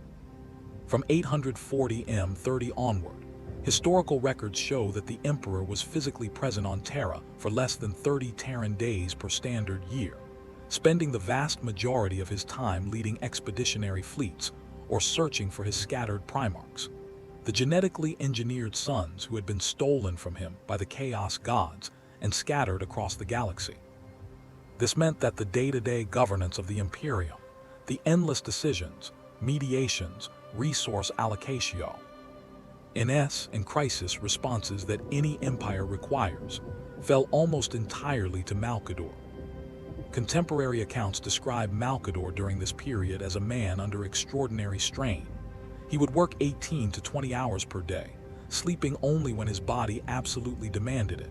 His chambers in the imperial palace, modest by the standards of the powerful, furnished simply with a desk, a narrow bed, and shelves overflowing with data slates and documents, became both office and prison.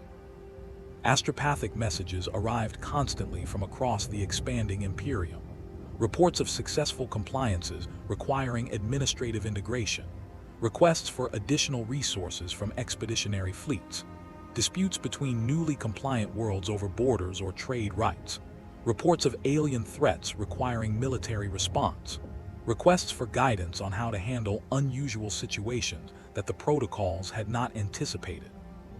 Every message required evaluation, prioritization, and response, and Malcador, as the Emperor's regent, bore ultimate responsibility for ensuring that the Imperium continued to function despite the Emperor's physical absence. Administrative records from this period, dry, technical documents that nonetheless reveal the scope of Malcador's labors, show a mind of extraordinary capability and breadth. In a single day, he might draft amendments to the Imperial Legal Code to address issues arising from the integration of worlds with radically different legal traditions, mediate a resource dispute between two expeditionary fleets competing for the same manufactorum output, review and approve infrastructure development plans for dozens of newly compliant worlds, conduct psychic communications with iterator agents operating on the frontiers of the Crusade, providing guidance on complex diplomatic situations, meet with representatives of the Mechanicum of Mars to coordinate the expansion of Forge worlds and the distribution of technological knowledge, issue directives to the nascent Administratum regarding population relocations, necessary to alleviate overcrowding on Terra and populate newly compliant worlds, review intelligence reports concerning potential threats, both Xenos and human separatist movements, that might require military attention.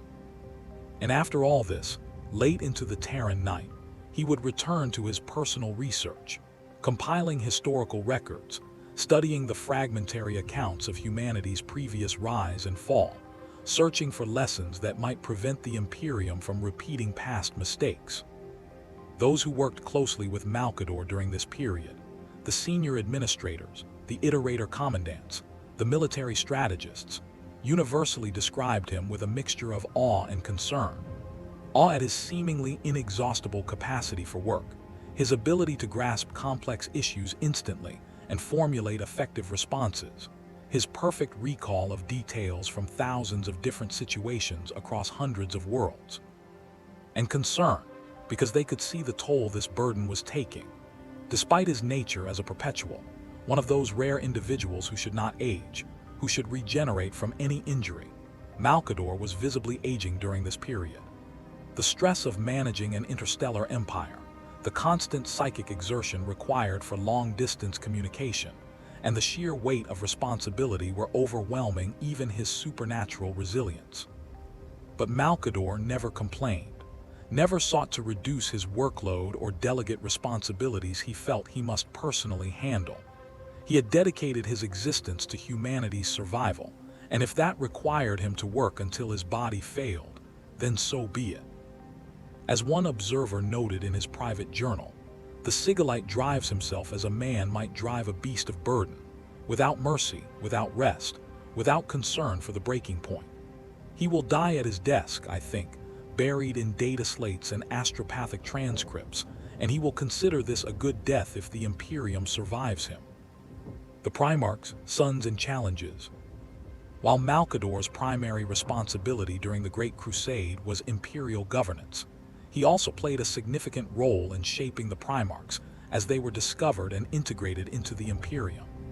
These encounters reveal much about both Malcador's diplomatic skills and the early character development of these transhuman generals who would become legends, some as heroes, others as traitors.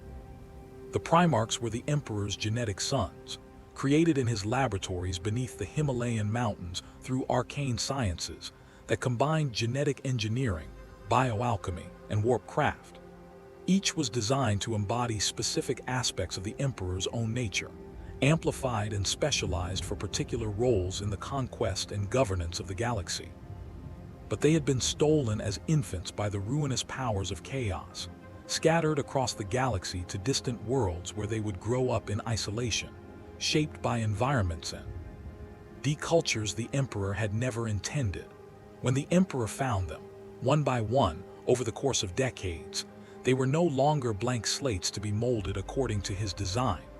They were individuals, products of their upbringings with their own personalities, values, and perspectives. Integrating these powerful, prideful, often traumatized individuals into the imperial hierarchy, teaching them to work together despite their differences, channeling their immense capabilities toward constructive purposes, was one of the Great Crusade's greatest challenges, and Malcador played a crucial role in this process. Leman Russ, the Wolf King. The most extensively documented relationship was between Malcador and Leman Russ, Primarch of the Space Wolves Legion. Following Russ's discovery on the death world of Fenris, the Emperor assigned Malcador to serve as the Wolf King's tutor and guide to Imperial society. This was an unusual assignment, given Malcador's numerous other responsibilities. It suggests the Emperor recognized a particular need to temper Russ's feral nature with cultural and historical context, and trusted only Malcador to accomplish this delicate task. Russ had grown up on Fenris, a world of brutal winters, clan warfare, and primitive technology. He had been raised by wolves, had become a king among the Fenrisian tribes through strength and cunning. He was a warrior of extraordinary capability, but he knew nothing of technology, history, philosophy, or the broader context of the Imperium's mission. Malcador patiently explained advanced technologies that seemed like sorcery to the Fenrisian warrior. He taught imperial protocols and the chain of command. He provided historical context for the Great Crusade, explaining why the Emperor sought to unite humanity and what threats lurked in the darkness between stars. And remarkably, a genuine bond formed between the ancient scholar and the feral warrior.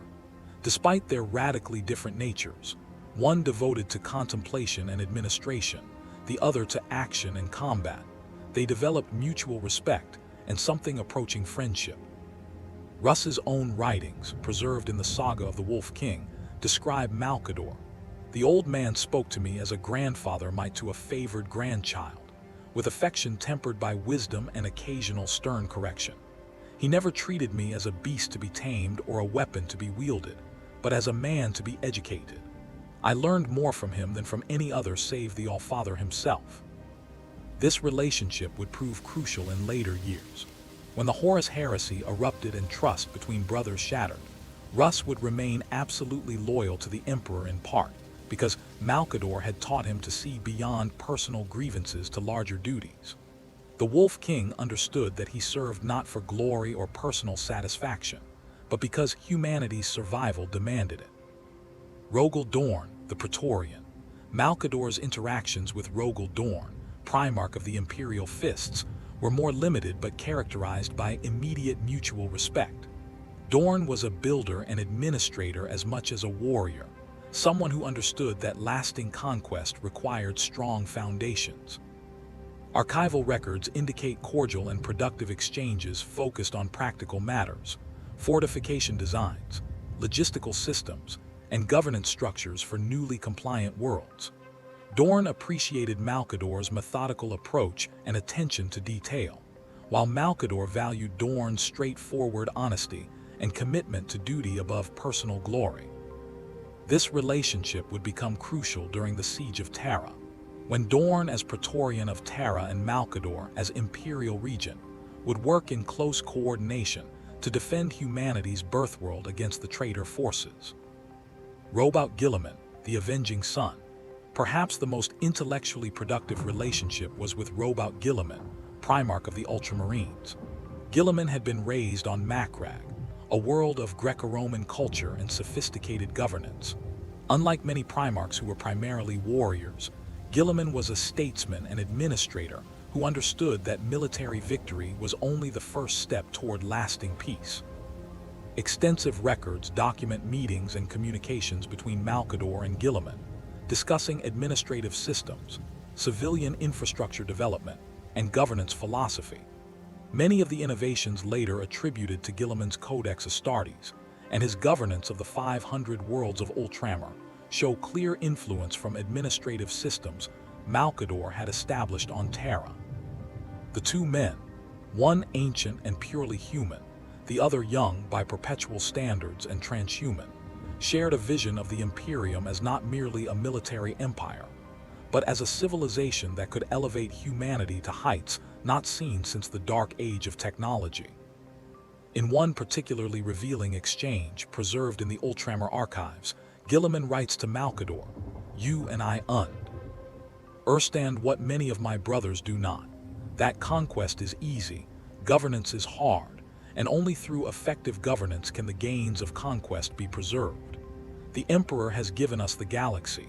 We must ensure we do not squander this gift through administrative incompetence." Malcador's response is equally telling. "You grasp the essential truth, my lord. Your brothers may win glory through their military victories, but you will build something that endures. Glory fades, but good governance compounds across generations, creating stability and prosperity that outlasts any individual achievement. Continue your work on Ultramar. It may serve as a model for the entire Imperium." Magnus the Red, the Crimson King.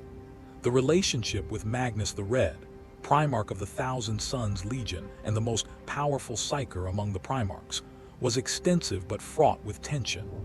Their documented exchanges were primarily centered on the proper application and regulation of psychic abilities. Magnus viewed psychic power as humanity's next evolutionary step, something to be embraced and cultivated.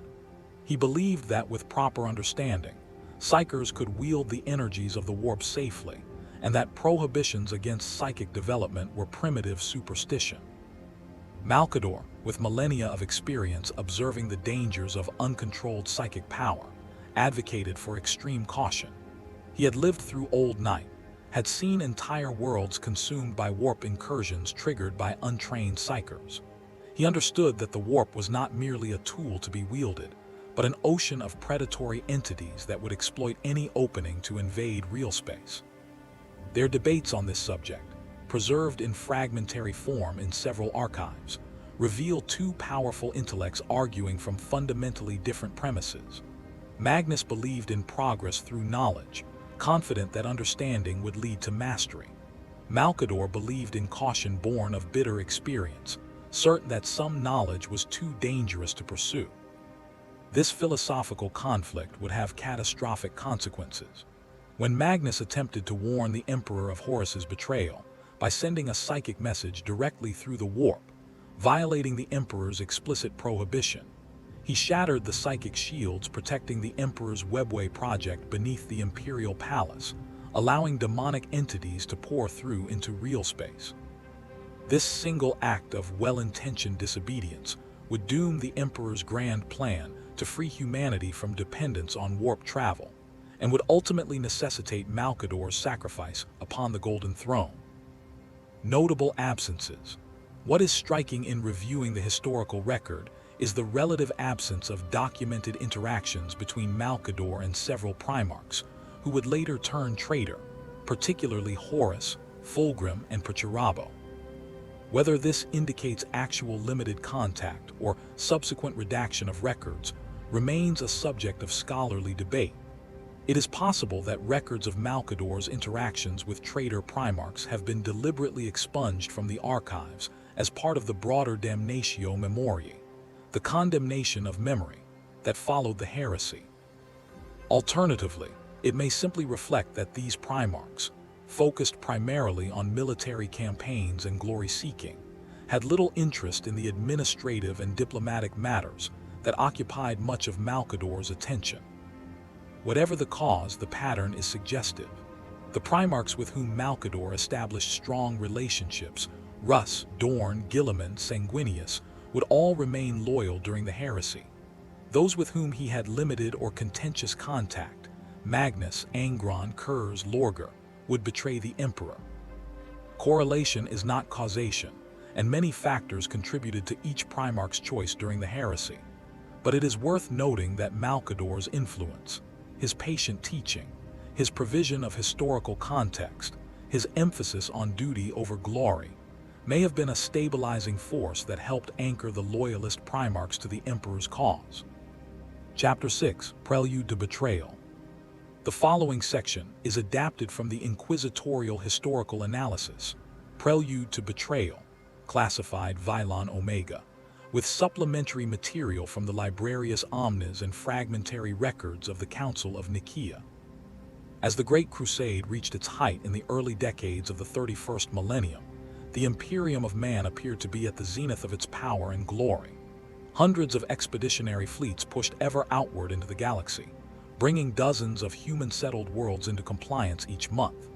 The Astartes legions, led by the Emperor's Primarchs, achieved military victories that would become legendary, casting down alien empires and human tyrants with equal efficiency. The dream of a united humanity, stretching from Terra to the furthest reaches of the galaxy, seemed within grasp. Victory appeared inevitable, final triumph merely a matter of time. But beneath this veneer of triumph, subtle indicators of future catastrophe were becoming apparent to those with the insight to recognize them. And there is substantial evidence to suggest that Malcador the Sigillite was among the first to detect these warning signs.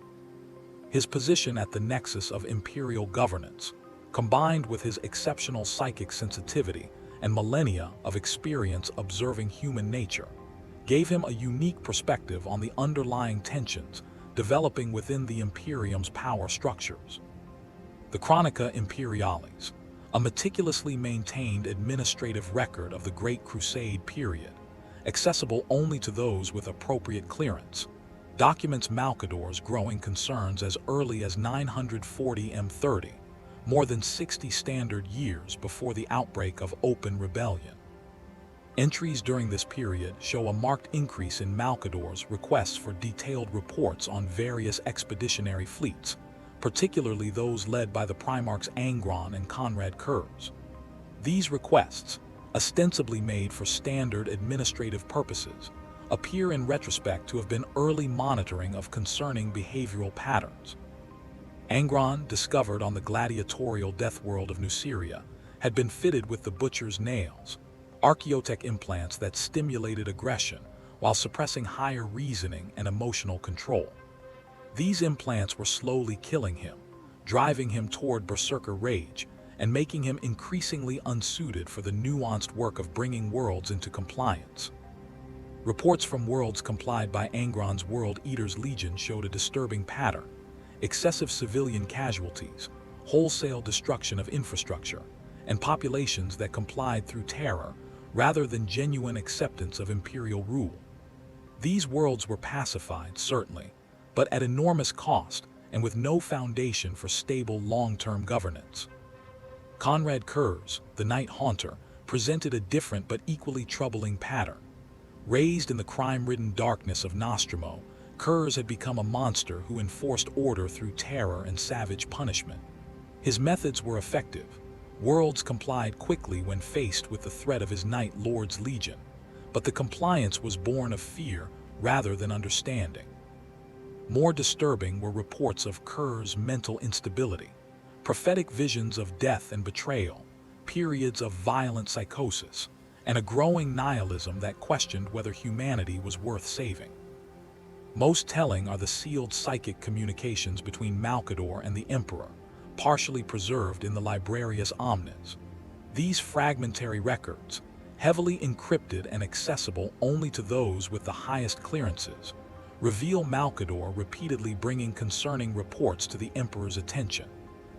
Excessive civilian casualties during compliance actions, deviations from established imperial protocols, increasingly erratic behavior among certain Primarchs, signs that some of the Emperor's sons were developing their own agendas, independent of and potentially contrary to the Imperium's larger mission. The Emperor's responses, where preserved, generally counsel patience. The Primarchs were still young by immortal standards, still learning their roles. Such matters would be addressed directly with the Primarchs in question. The Great Crusade must not be slowed by excessive concern over methods, so long as results were achieved. With the benefit of 10 millennia of hindsight, we can see that these responses were inadequate. The warning signs that Malcador identified were not mere growing pains, but indicators of fundamental problems that would eventually tear the Imperium apart. But at the time, with the Great Crusade achieving unprecedented success and no precedent for Primarch rebellion, even Malcador's concerns could not overcome the momentum of seemingly inevitable victory. Monarchia, the censure of Lorgar. The compliance action against the world of Kur, and the subsequent destruction of its capital city, Monarchia, in approximately 964 M30, represents one of the most significant precursors to the Horus heresy. While official imperial histories focus on the Emperor's harsh punishment of the Word-bearers' Legion for their violation of the imperial truth, documentary evidence reveals Malcador's substantial involvement in both the decision and its implementation. To understand the significance of Monarchia, we must first understand Lorgar and his legion. Lorgar Aurelian, Primarch of the Word-bearers, was raised on the desert world of Colchis, a world dominated by religious cults and theocratic governance. Unlike most Primarchs who were warriors first, Lorgar was primarily a preacher and prophet, someone who sought meaning and transcendent purpose in existence. When the Emperor found him, Lorgar immediately recognized his Gene Father as divine, as the god humanity had been waiting for, the being worthy of absolute worship. The Emperor committed to the imperial truth, the philosophy that denied the existence of gods and emphasized reason and science over faith, explicitly rejected this worship and commanded Lorgar to cease spreading religious devotion to the Emperor. But Lorgar could not help himself. His very nature compelled him to seek and worship higher powers. If he could not worship the Emperor as a god, then what meaning did existence have? The Word-bearers, shaped by their Primarch's beliefs, became the slowest legion in bringing worlds into compliance, not because they were poor warriors, but because they spent vast amounts of time establishing elaborate religious structures on every world they conquered. Temples to the god Emperor, priesthoods to spread his worship, holy texts recording his divine commands. From Lorgar's perspective, this was the highest form of compliance, not merely military conquest, but spiritual conversion, creating populations who would serve the Emperor not from fear or pragmatic acceptance, but from genuine faith and devotion. from the Emperor's perspective, and from Malcador's. This was a dangerous deviation from imperial doctrine that had to be corrected. The Monarchia Disposition, a classified military directive bearing both the Emperor's seal and Malcador's countersignature, orders the destruction of Monarchia, the most perfect city Lorgar had created, a monument of faith and devotion unlike anything else in the Imperium. But the document goes far beyond a simple order for destruction. It outlines a comprehensive strategy for dismantling the religious structures that the word-bearers had established across dozens of worlds. It mandates the suppression of emperor worship and the re-education of populations who had been taught to view the emperor as divine. The documents detailed knowledge of word-bearer activities, specific temples on specific worlds, the names of key religious leaders, the doctrinal content of the texts being distributed, suggests extensive prior intelligence gathering. This operation must have been conducted under Malcador's authority as Imperial Regent, likely utilizing iterator agents and possibly even early Assassinorum operatives embedded within the word-bearer's areas of operation. Most significantly, Malcador was physically present at Monarchia during the Emperor's direct chastisement of Lorgar and his legion, one of the few occasions during the Great Crusade when Malcador left Terra. The Ultramarines Battle Chronicle describes the scene. The magnificent city of Monarchia reduced to ashes by orbital bombardment from the Ultramarines fleet. Lorgar and his entire legion forced to kneel in those ashes, while the Emperor, attended by Malcador and a cohort of custodians, denounced their deviations from imperial doctrine. Robout Guilliman, who had been ordered to carry out the destruction of Monarchia, stood witness as the Emperor rebuked his son.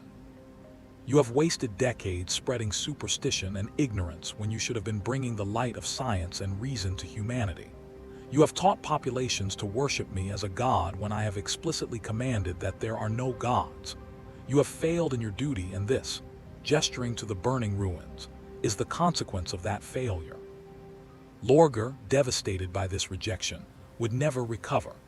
The humiliation of Monarchia, the destruction of his greatest work, and the Emperor's categorical denial of his divinity would push the word-bearer's Primarch to seek new gods worthy of his worship.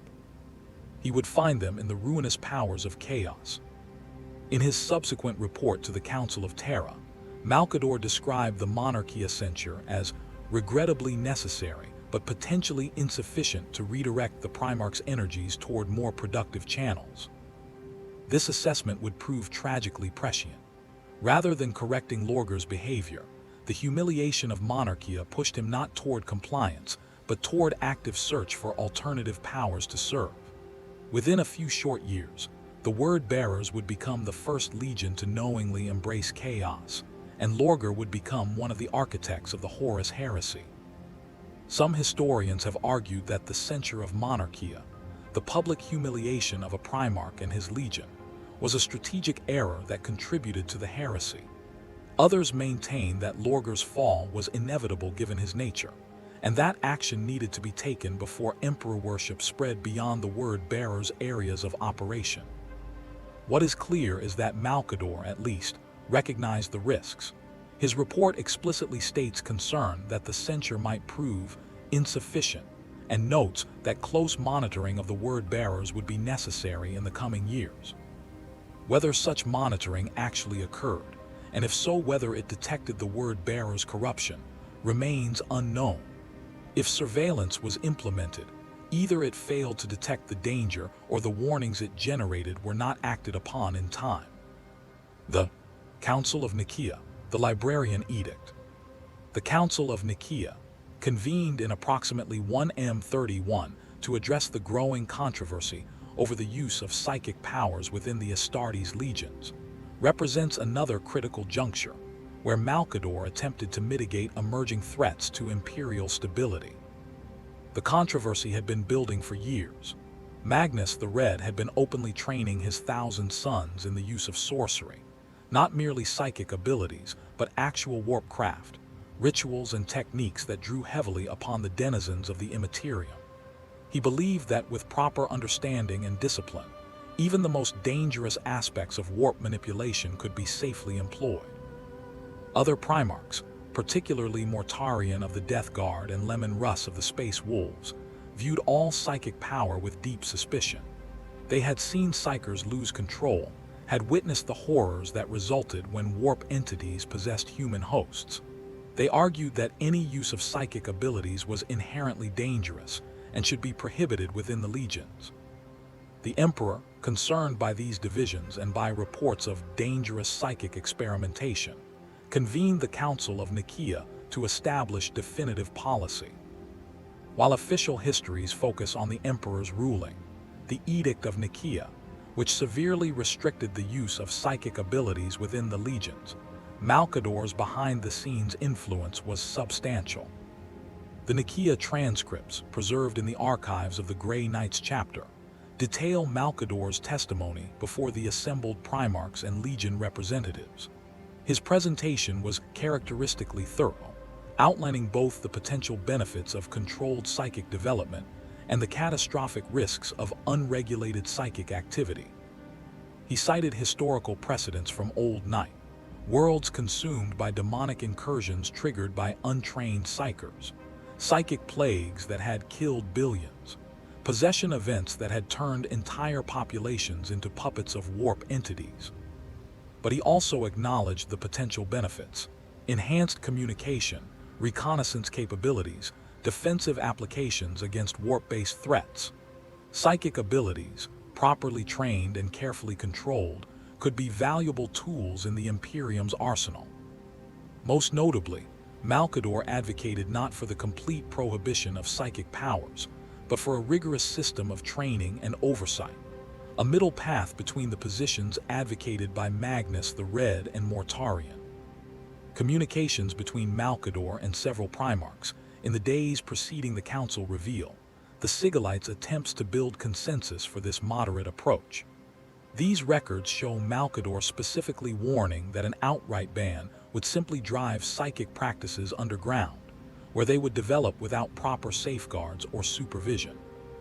He argued that prohibition had never been effective in suppressing human behaviors that individuals found useful or compelling. History was full of examples: banned technologies that continued to be developed in secret, forbidden knowledge that spread despite censorship, prohibited practices that went underground and became more dangerous precisely because they were unregulated.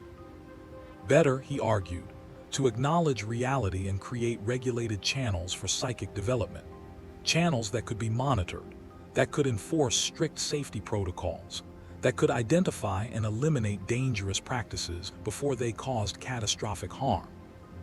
Malcador's specific proposal was the Librarian Edict, which would establish a cadre of specially trained and monitored psychic Astartes within each legion.